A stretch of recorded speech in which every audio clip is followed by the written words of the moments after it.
Hello, welcome to AP Daily. My name is Dan Bonarigo, and I teach at Riverside Brookfield High School in Riverside, Illinois, just outside of Chicago. This video is on topic 1.3, program design and development.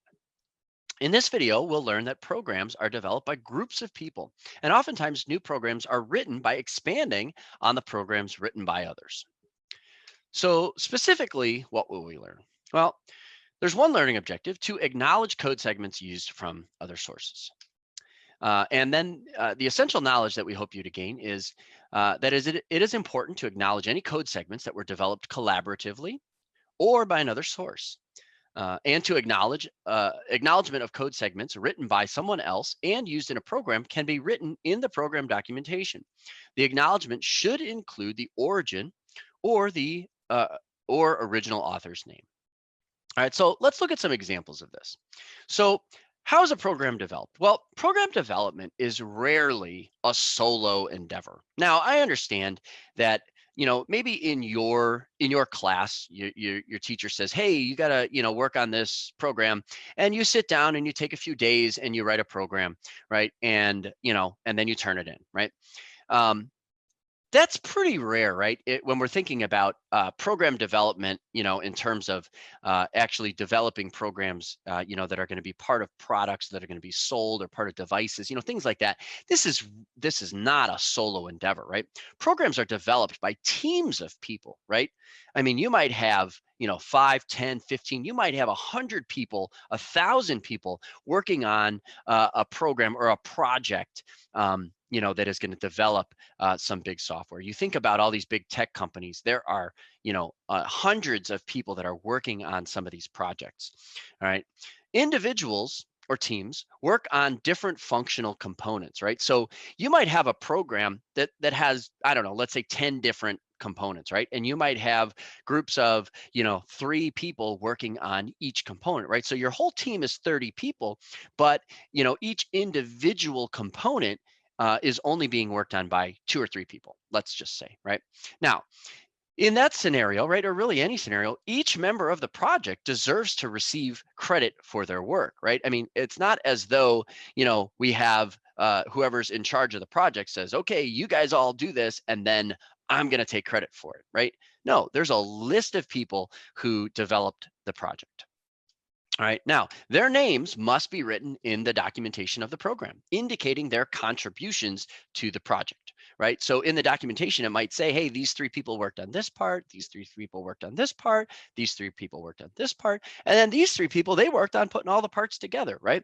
And then everybody is getting credit for what they've done and the role that they played in this project. Now, in your program development, you should also be giving credit where credit is due. So for instance, if you are working on your project and you ask your, a partner or friend or something like, hey, can you look at this and can you figure out how this works? Or can you just see if anything looks wrong here?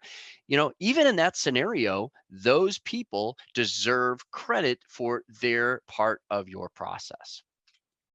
So documentation, right, is an important place to give credit, right? But many languages use comments within the programming language to give credit, right? Now, some programming languages don't allow comments, right? And so then you might need to figure out a different way of providing credit within comments, but we'll talk a little bit more about that. So this is an important part of the development of a program, right? Comments within the programming language, right? When developers find a bug, right, or an error in a program, they need to be able to determine who can or should fix the problem, right? So if they figure out like, oh, there's a problem with this part of the program, comments make it very easy for developers to say, oh, this was developed by, these 3 people, right? And so then they can go to these 3 people and say, hey, there's a problem with your part of the program. Can you fix it? Okay. Now, this may be most useful after a program is completed, right? And users find additional bugs. So you release a program, right? And users are using it, and then they realize like, hey, there's a problem every time I do this, right? So then, they send in like a support request, or they send an email or something, and the developers say, oh, we got to figure out how to fix this problem. They go to the code and they see the comments. Oh, this person developed that, right? Let's go ask them and then they can fix it.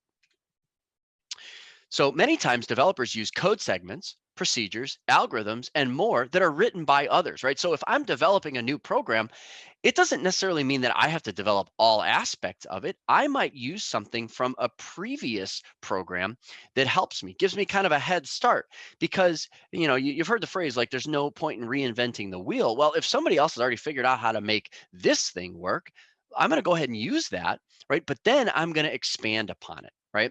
Now, these other individuals are not even necessarily a part of the project, but they still deserve to be credited.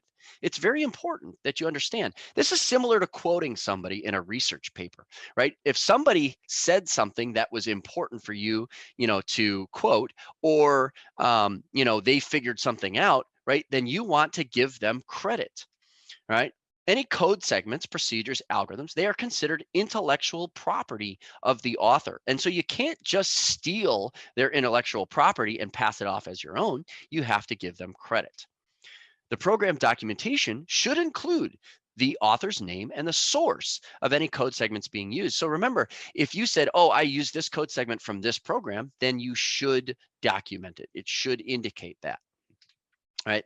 This portion of the documentation may resemble like a bibliography or a works cited page in a research paper. You might say, oh, I used this from this person's program and this from this person's program. And then you might say, these people helped me on this project. They worked with me on this project. They were collaborators on this project. But all in all, everyone that was a part of the project, whether they were necessarily authors of this project or if you borrowed code or something, they all deserve to be given credit in your program documentation. All right, so let's do just a real quick practice. All of the following require crediting the original authors or author and or the source in program documentation except, well, A, use of code segments from another program written by somebody else in a program you're writing. B, use of your own original code segments in a program you're writing. C, use of an algorithm written by someone else in a program you are writing. Or D, use of code segments you collaborated on with others in a program you are writing. So pause the video and see if you can figure out which one of these is the answer. All right, so the answer is B, use of your own original code segments in a program you are writing does not require you to credit the original author because, well, you are the author. All right, so what should we take away from this AP Daily video? We should understand how to acknowledge code segments used from other sources. And it is important to acknowledge any code segments that were developed collaboratively or by another source. And acknowledgement of code segments written by someone else and used in a program can be in the program documentation. The acknowledgement should include the origin or original author's name. Thank you for joining this AP Daily video.